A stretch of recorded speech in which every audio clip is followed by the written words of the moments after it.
ಈ ರೀತಿ ಅವ್ರು ಹಣ ಕೇಳ್ತಾ ಇದ್ರೆ ಎಲ್ಲಿ ತಗೊಂಡು ಶಕುಂತಲ ಮಾತು ಆಮೇಲೆ ನೋಡು, ನಿನ್ನ ಸೊಸೆಯ ಮೇಲಿನ ಸಿಟ್ಟಿನಿಂದ ಪಾಪ ಶಿವಾನಂದನಿಗೆ ಆ ರೀತಿ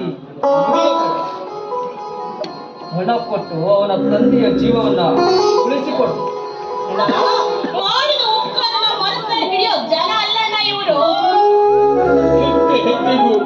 ನಿಮ್ಮ ಉಪಕಾರವನ್ನು ಸ್ಮರಿಸಿ ಊಟ ಮಾಡ್ತೀನಮ್ಮ, ದಯವಿಟ್ಟು ಹಣ ಕೊಡಿಯಮ್ಮ.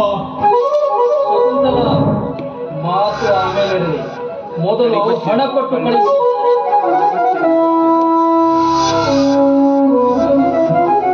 ಶಿವಾನಂದ, ನಿನ್ನ ಕಣ್ಣೀರನ್ನ ಕಂಡು ಕೆಡಕೆನಿಸಿ ನಿನಗೆ ಉಪಕಾರವನ್ನ ಮಾಡಿದ ಈ ಸಿದ್ಧರಾಮನನ್ನ ಯಾವತ್ತೂ ಸ್ಮರಣೆ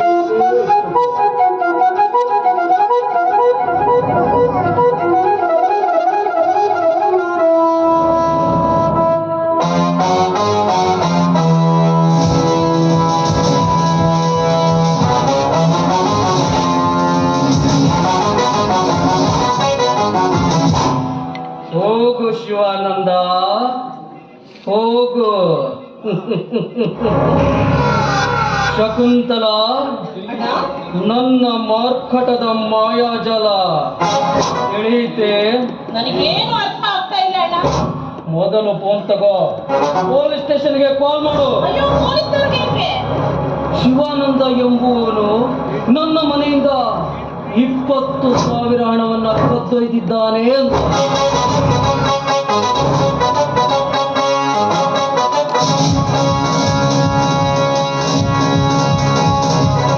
ಹಲೋ, ಪೊಲೀಸ್ ಸ್ಟೇಷನ್? ಹಾ ಸರ್, ನಮಸ್ತೆ. ನಾನು ಶಕುಂತಲಾ ದೇವಿ ಮಾತಾಡ್ತಾ ಇರೋದು. ಹಾ, ನಮ್ಮ ಮನೆ ಸೊಸೆ ಶಾರದೆ ಬಂದು ನಮ್ಮ ಮನೆಯಲ್ಲಿ 20,000 ಹಣ ಕಳ್ಕೊಂಡು ಹೋಗಿದ್ದಾರೆ. ನಾವು ಅರ್ಜೆಂಟಾಗಿ ಶಾರದೆ ಮನೆಗೆ ಬಂದ್ಬಿಡಿ, ನಾವು ಅಲ್ಲಿಗೆ ಬರ್ತೀವಿ. ಸರಿ,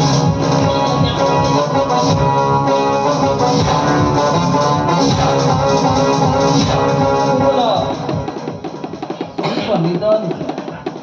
ಇನ್ನು ನಿನ್ನ ಕೈಯಲ್ಲಿ 10,000 ಇಟ್ಟುಕೋ. ಯಾಕಣ?